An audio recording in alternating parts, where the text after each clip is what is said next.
I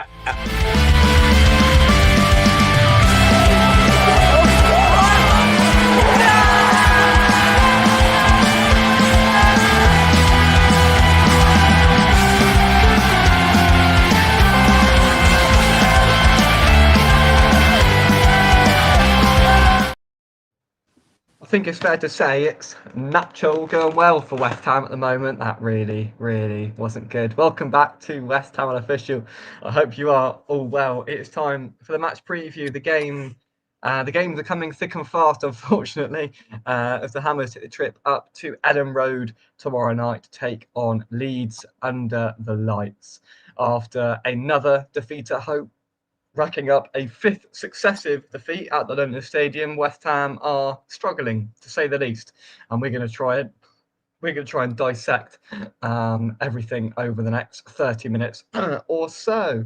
I've got a fantastic panel of guests with me. They unfortunately couldn't make it, so in replacement of them is we miss these jokes, and we Sam, Gary, and Mike. How are we, gents? Good. I can just sense the apathy for West Ham just in your hellos back. There's no energy. There's no enthusiasm. I don't think reflect the team. Hey, you got to reflect the team in your speech. Yeah, well, very true. Very true. I've decided tonight we're going to take a little step back and have a little look over the surface of West Ham, because we've spent weeks talking about individual players and how bad they are and who's playing and all the rest of it. But let's have a serious conversation about where we are. Well, we're 19th, I think, in the league. How we're not bottom, I don't know. But we are in the relegation zone. First of all, we are in trouble. There is no doubt about that. Monday night reaffirmed it for anybody that was unsure. I think currently, I mean, we'll talk about the big R word in a minute, but just to avoid that for a second, Mike, how devastating was Monday night?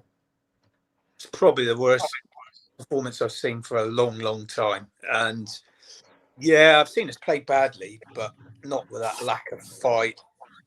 I mean, there was just nothing there. I mean, the stadium is the stadium. It is what it is, and what's going on outside of things. But 11 footballers being paid that much money should be able to put a better effort in than that. You know, it's really disappointing. Really disappointing. And looking at that, to be honest, it can't get any worse. We were just, if anything, we were so lucky. That was probably the luckiest game we've had in a long time, because we were beaten in every facet of the game. Absolutely. But second best at everything.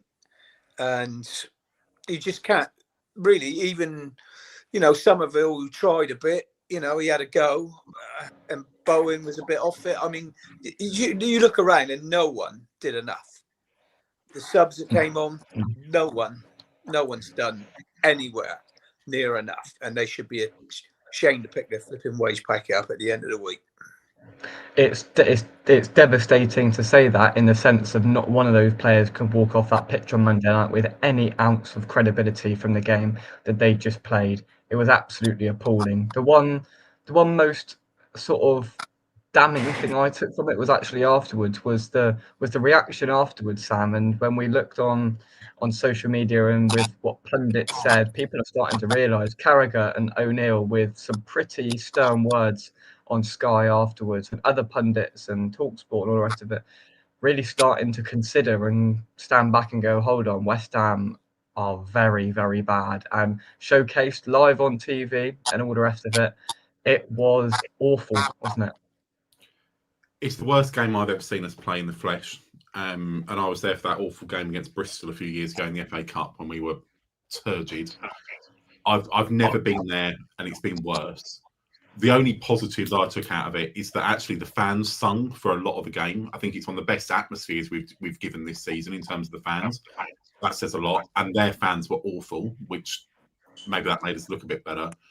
But I don't know if you saw the interview with Allardyce this week, and he was talking about what the West Ham way is.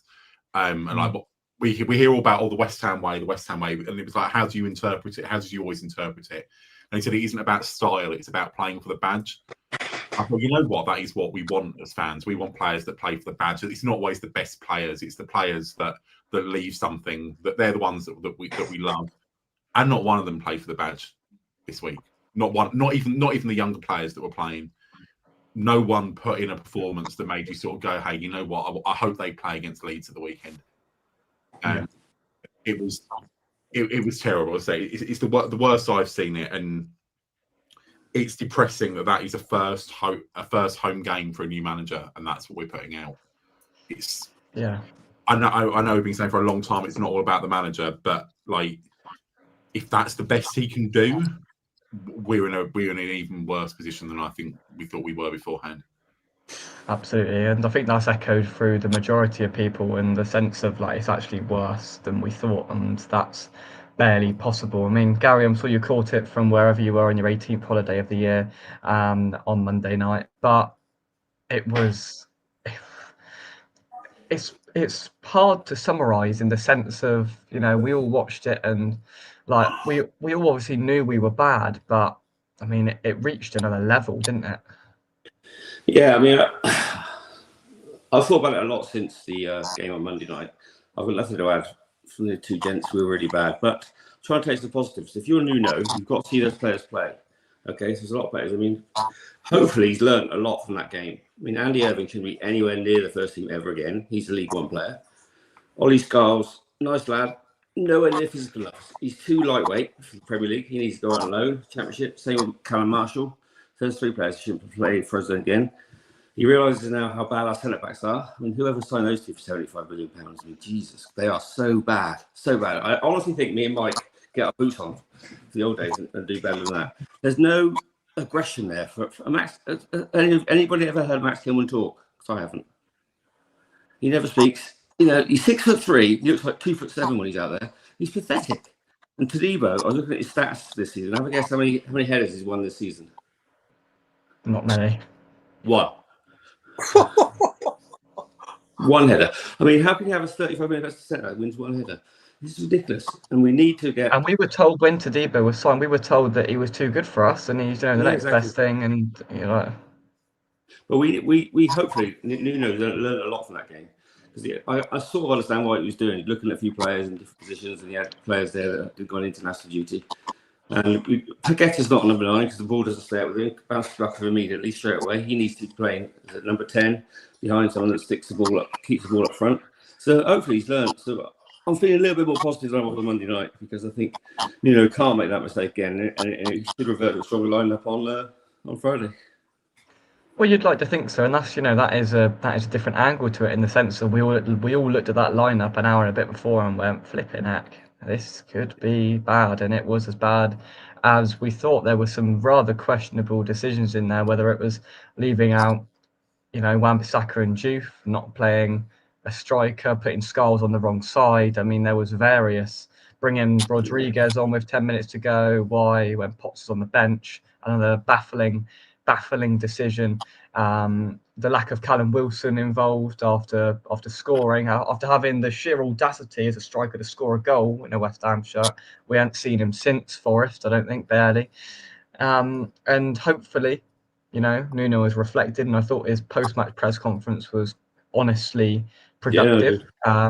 In what he said, I was quite encouraged by what I heard, and I hope that it can move on to tomorrow night, where we have a much better and refined lineup to try and get anywhere near Leeds. Because let's be honest, we didn't get anywhere near Brentford, and this is Brentford we're talking about. This isn't Brentford of. No, go on. I think we played quite well against Everton away. We were quite good there. So, you know, why should we be any different against Leeds away? I think if we can, the big thing we're missing two things in my opinion: leadership and confidence.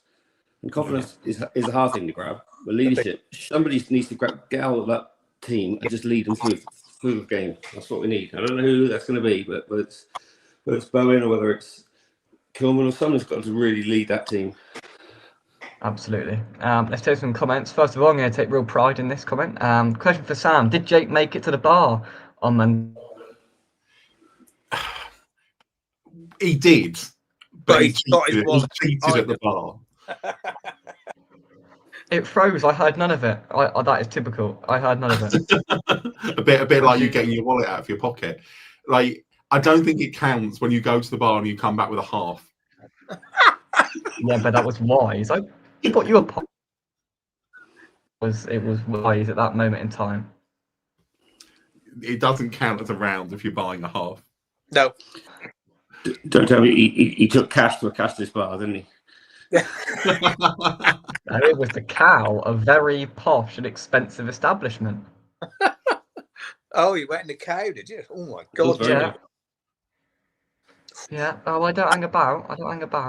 That must have hurt badly. Yeah. Yeah. And then we had a gorgeous pint in the ground. So Gorgeous. bad, the pint in the ground. It wasn't good. It wasn't good.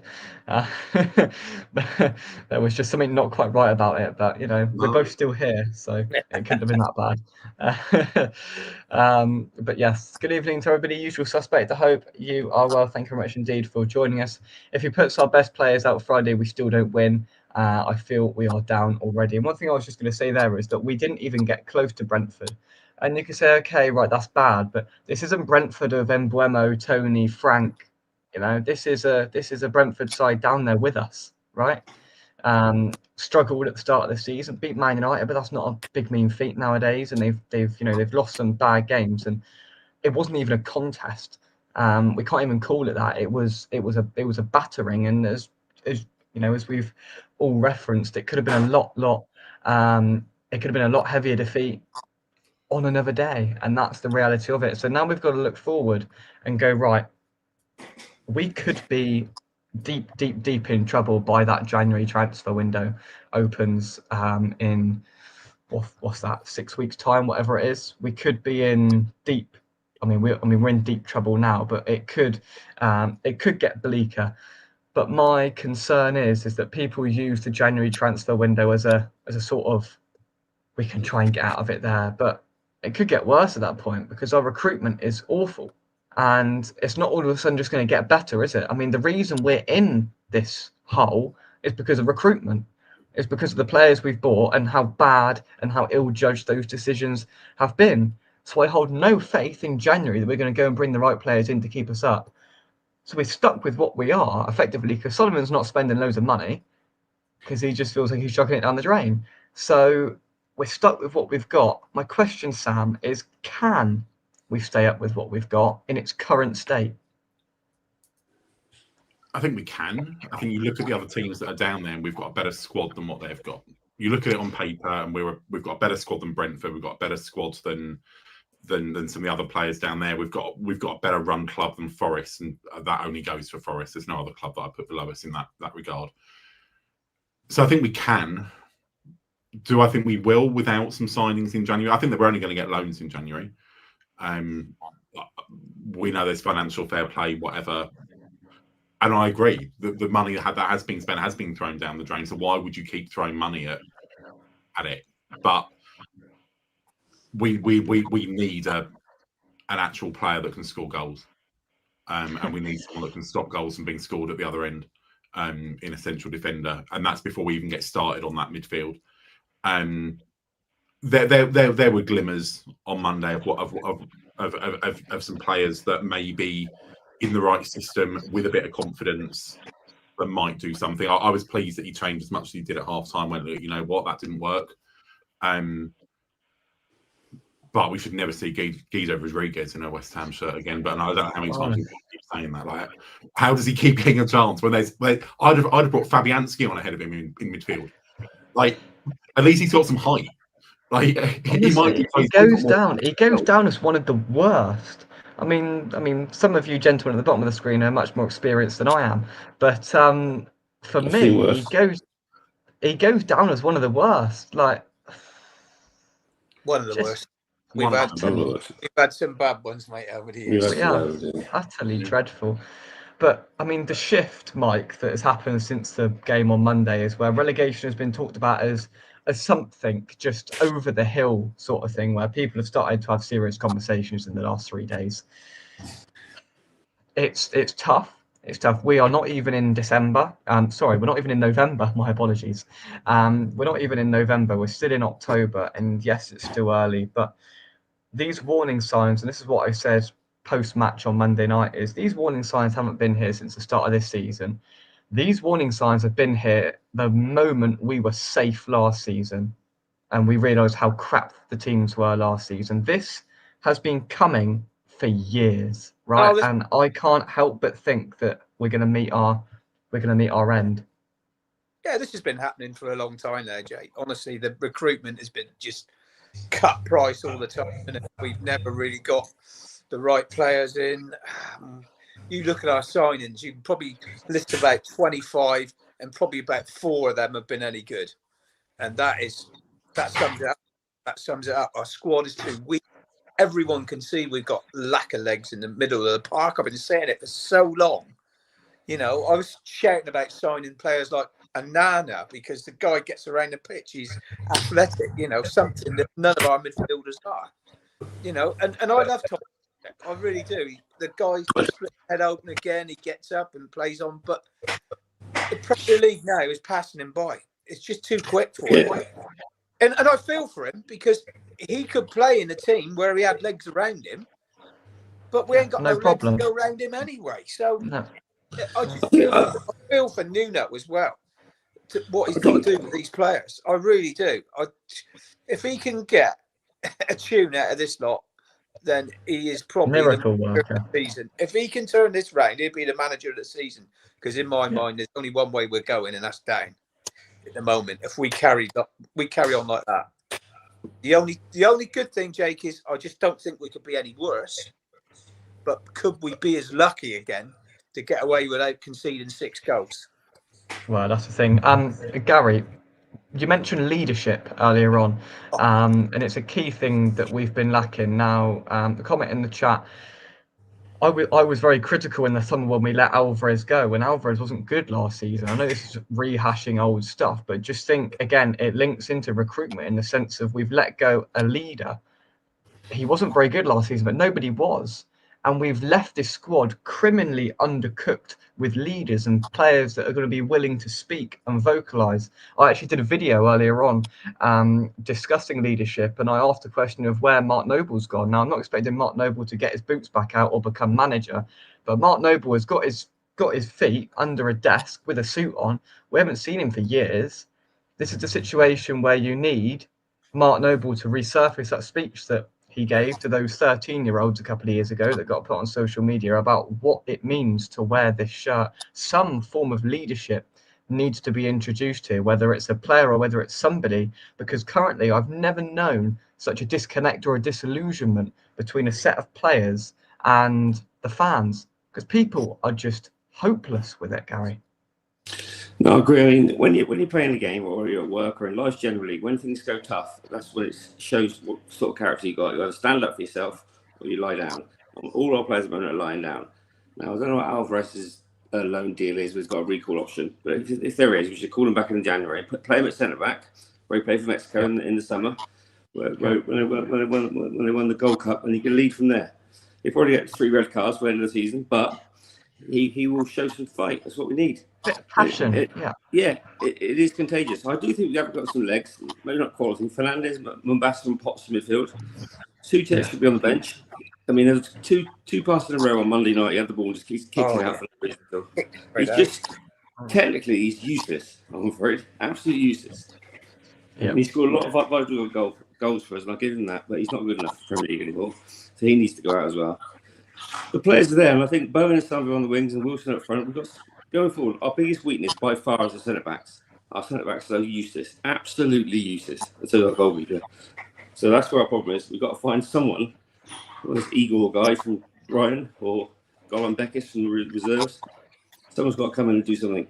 Otherwise, we've had it. It's got to change there. That's the thing. And I know in the past we've joked about Craig Dawson on this channel, but I will be deadly honest when I say, and I agree with the sentiment that yes, he hasn't got legs, absolutely, but none of them do, right? None of them have got any pace, so we need somebody that's going to be commanding. And I mean, he was talking to the players at Everton a couple of weeks ago. I couldn't give a crap whether he's got any legs left because they're all as paceless as each other there. At least you can have somebody with a bit of passion, a bit of determination, a bit of leadership in there. We are crying out for it. And we've got to bring in that other centre half on tomorrow night, Igor. We have to.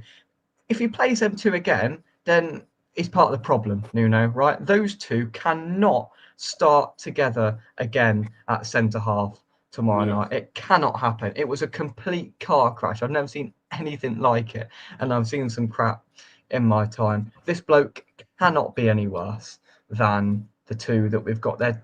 Take either of them out, something has got to change fundamentally in that centre half partnership, because Sam, it's just every aspect of it. Like 75 million quid. I feel like banging my head on this desk. Our best centre back on Monday was Mavropanos, and that should never be a sentence that any club in the Premier League says. But how bad must this Igor bloke be? This is a guy that Palace were looking at to replace, to take the place of Gay in their team. Yeah. He can't get close to our first team. He's what, at least the fourth centre back in the eyes of now two managers. What on earth? Like, how bad must not just our scouting but Palace's scouting be to have thought that was the answer if he's that bad? But I agree, he's got to start. And yeah, if we can bring Alvarez back, I'd bring him back in a heartbeat, and I'd play him in a 5 at the back. Because I think you've then got Tobido or Mavropanos or Kilman or Igor, either side of them, that have got maybe more of that defensive brain. Let him step out when we've got the ball, but step back when we haven't got the ball, and have a bit of shape. The only thing I did quite like on Monday in the defence was, for the first 10 minutes, the wing backs being on the centre, the left and right back being on the wrong side, because Brentford couldn't cope with it. After 15 minutes, they worked it out.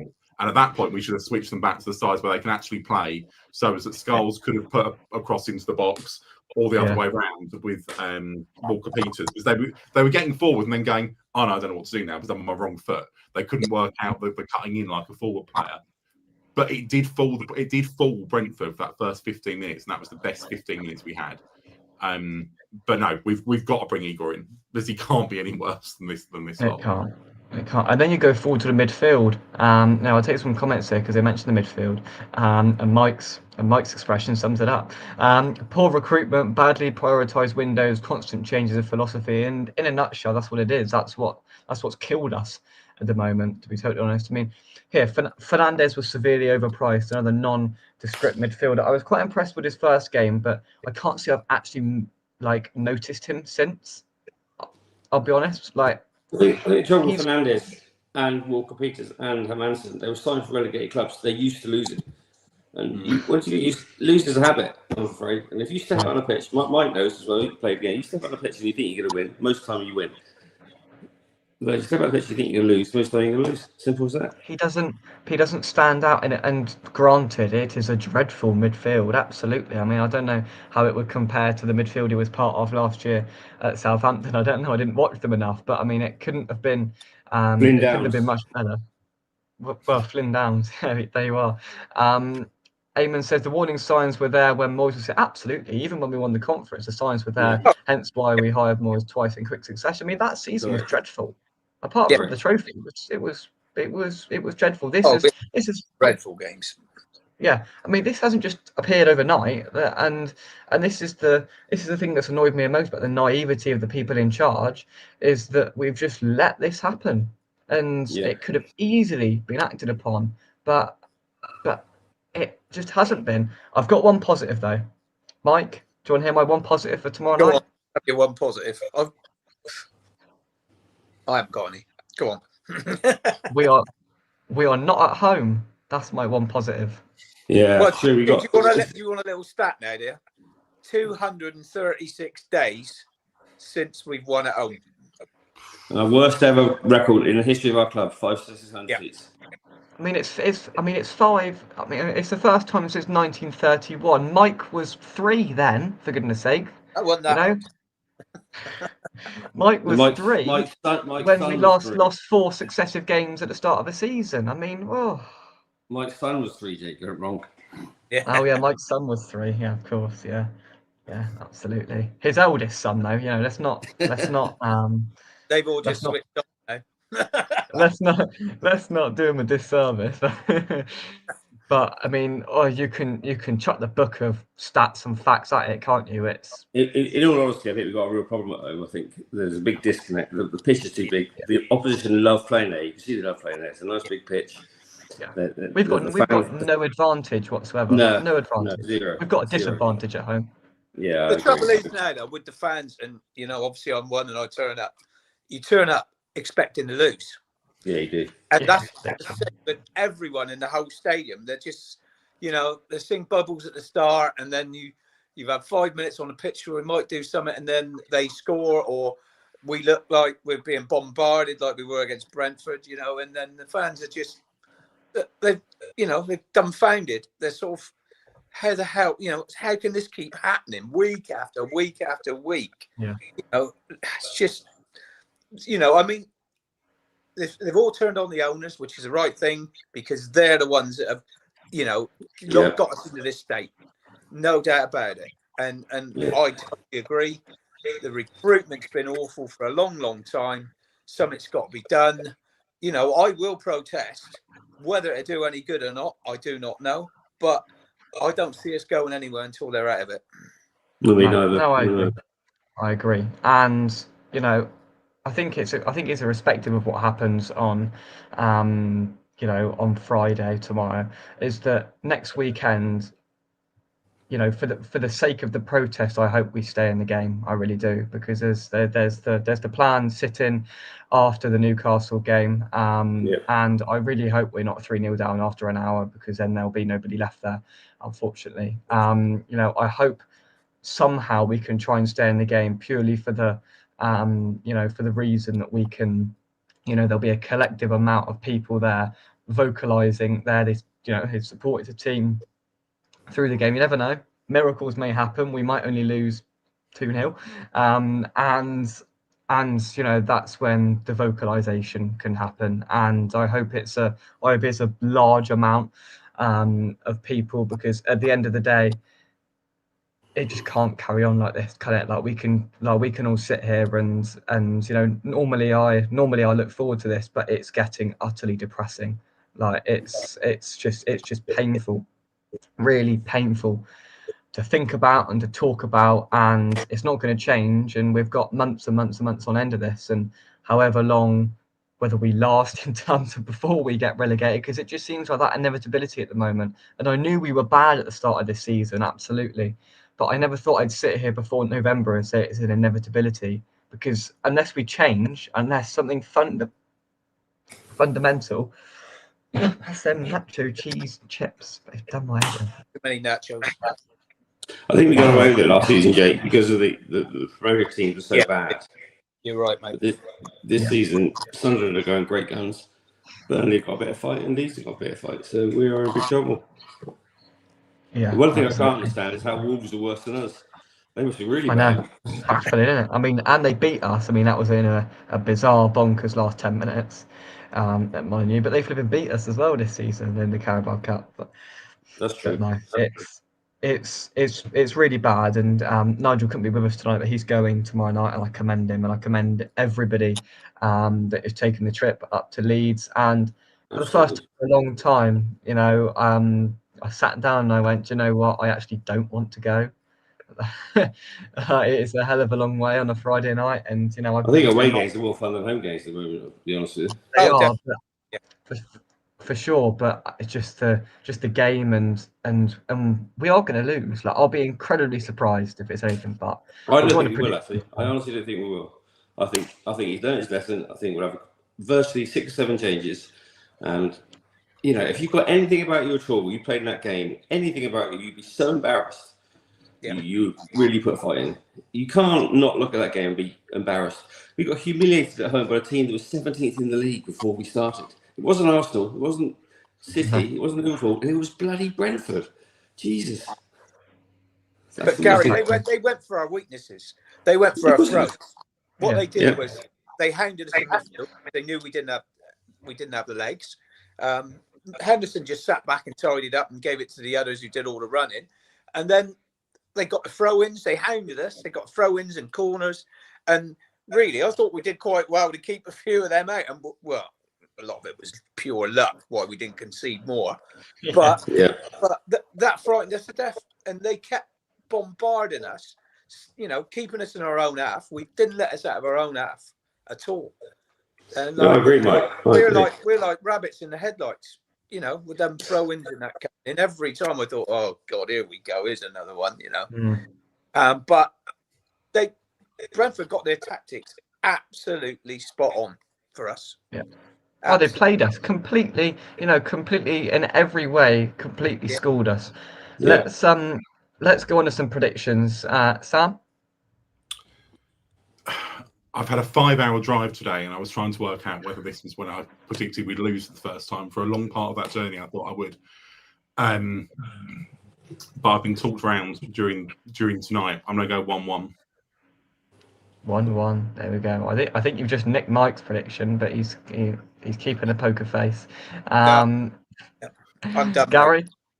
You nicked my prediction. That's what I've done in the Super Brew. So I'm going to go for 2-2. 2-2. There we go. So he's had to do a quick change. Sam, you've been naughty. You've nicked it from the. And it was Gary that turned me around from it being a 1-0 Leeds win to a 1-1. So look at the influence Mr. Whitehead has. I mean, it's unbelievable. For the first time in a long time, this is actually unprecedented. I am not going to predict what I think Mike is going to say. I'm going to predict what I think is going to happen because I've got a feeling Mike is going to. Well, actually, Mike would have went 1-1 or 2-2. So now I'm getting in Mike's head and thinking Mike would have went 1-1 or 2-2. Mike's not going to predict us to win, and neither am I. So purely myself and with an outside chance, I'm going to go Leeds 2, West Ham United 0. And Mike is going to be positive. No, I'm not. No, I can't see us winning. I think we'll play better because we can't be worse than that. We cannot be any worse than that. That is impossible. Oh, I think we'll give it a good go. But we could lose by more. We got the best player on the pitch. Jarrett Bowen is the best player on the pitch tomorrow. Full stop. Yeah, he could well be. I'm still predicting we're going to lose 2-1. It's gone 2-1. Do you know what though, Gary? I was going to say 3-0, but you convinced me to go 2-0. So you've made a small positive impact on me as well. I don't even know what I did on Super Brew. I knew I did us to lose. I think it was 2-0. Something like that. I had a brilliant week last week, Gary. Did you see? I was well. You did. Yeah, I might have to mention you tomorrow on my way up. That would hurt. I think I had like 2 or 3. I had 0 reds last week. I mean, I've never had that before. I don't think. That's very impressive. No, I had 1. I had 1 red, and it was brilliant. But I did 2-0 to Leeds, and that's what I've stuck with. I just can't see it, and I've said it before, and I've predicted us to lose before, but genuinely, I can see it unraveling, and I hope, and I take everyone's points in terms of the started lineup, and I hope it is better. But once they score 1, I think we'll fold. Unfortunately. That's my big concern. Under the lights, they would have watched us on Monday night, and they will see that we are the most vulnerable. And they will be licking their lips, fans and players alike. Right? That place can rock on a Friday night if it wants to, Ellen Road. And I feel we could get overwhelmed and we could unravel pretty quickly. Stovall's going home. Stovall's going back to his old ground though, so he might play well. Oh, very true. Very true. Very true. But that's the straws tonight. If we score first, we've got a massive chance. It will kill the atmosphere there. Yeah, they go behind what I think a lot of teams are seeing as the worst team in the league at the moment. If we can go ahead against them, that's going to kill off the atmosphere there. They are used to losing in the Premier League, and we can out West Ham them. Yeah. Well, that would be quite something, wouldn't it? But let's take some comments before we go. Tanibo and Kilman wouldn't have had a bad game if Nuno didn't get the rest of the 11 so horrendously wrong. I mean, that midfield in front of them. I mean, they were very poor. And that first goal was pretty painful. I mean, it may have improved it slightly, but those players are lacking on any confidence or quality whatsoever, and they were always going to struggle no matter who in the squad was there, but it was strange overall for sure. Tell me this. Name me 3 other players in the Premier League that cannot pass the ball more than 2 yards. James Ward-Prowse not included. It's the fundamentals. I mean, Ward-Prowse has been booted out. Nuno's having none of him whatsoever.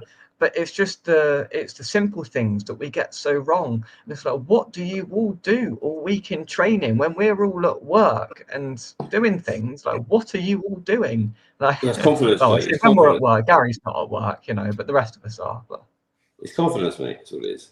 It is. Confidence is a massive thing, Gary. You said it. With our lack of leaders and no confidence, they're all looking around at someone else to be a leader. They're all looking for someone to... Exactly. We've all been there, Mike.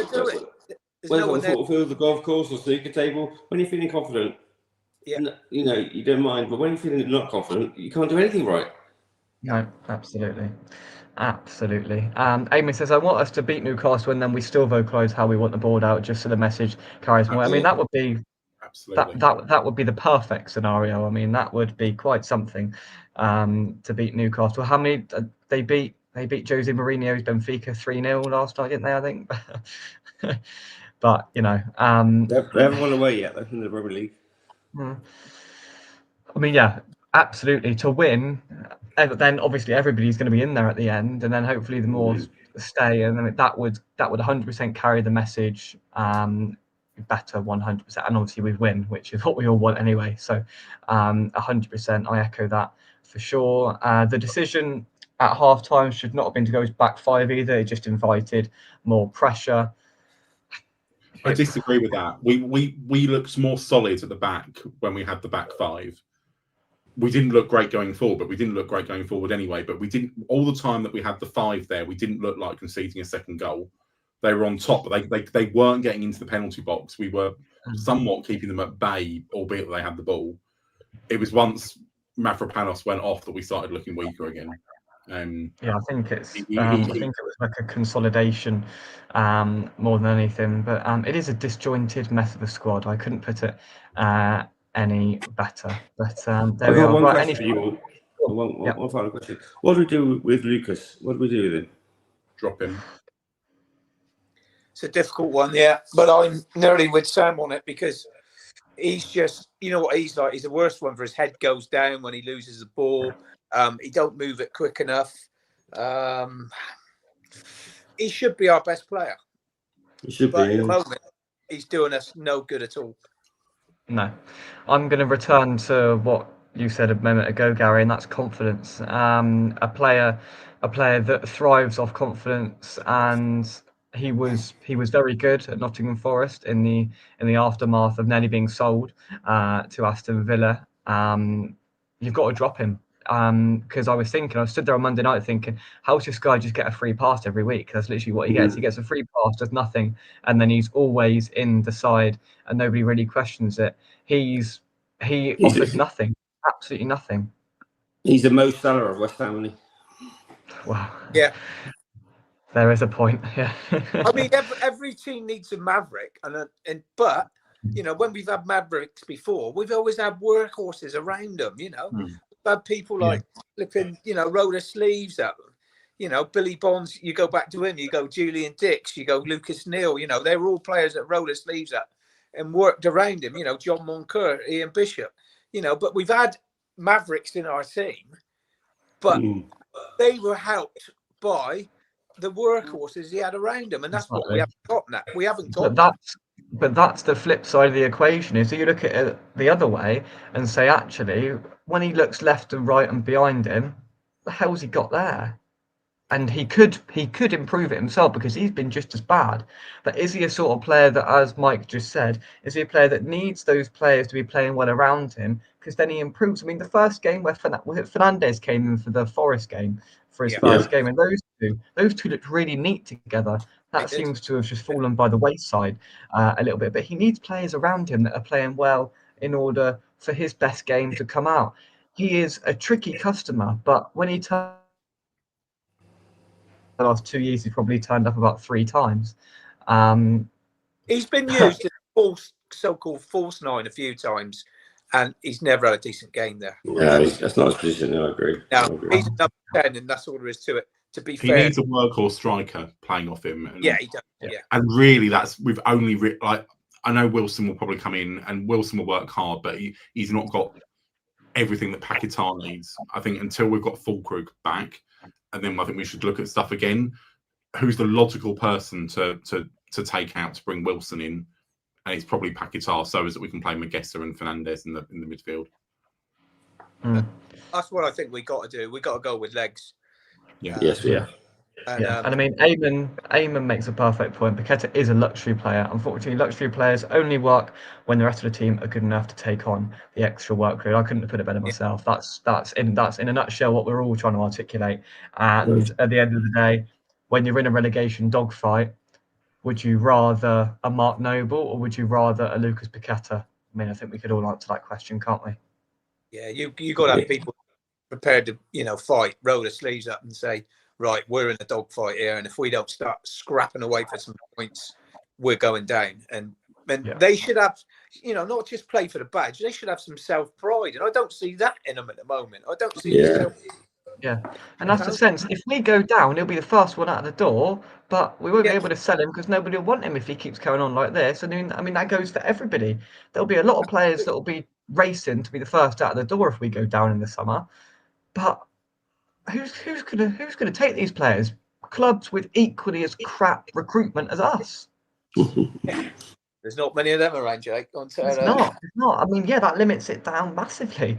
But yeah, look, at the end of the day, we could be here all night, but I felt it was better to have a little sort of bigger overview of it. I mean, we could have talked about Leeds, but the fact and reality of it is, if Leeds turn up, they beat us. At the end of the day, not if we turn up. If we turn up, we're a better team than Leeds.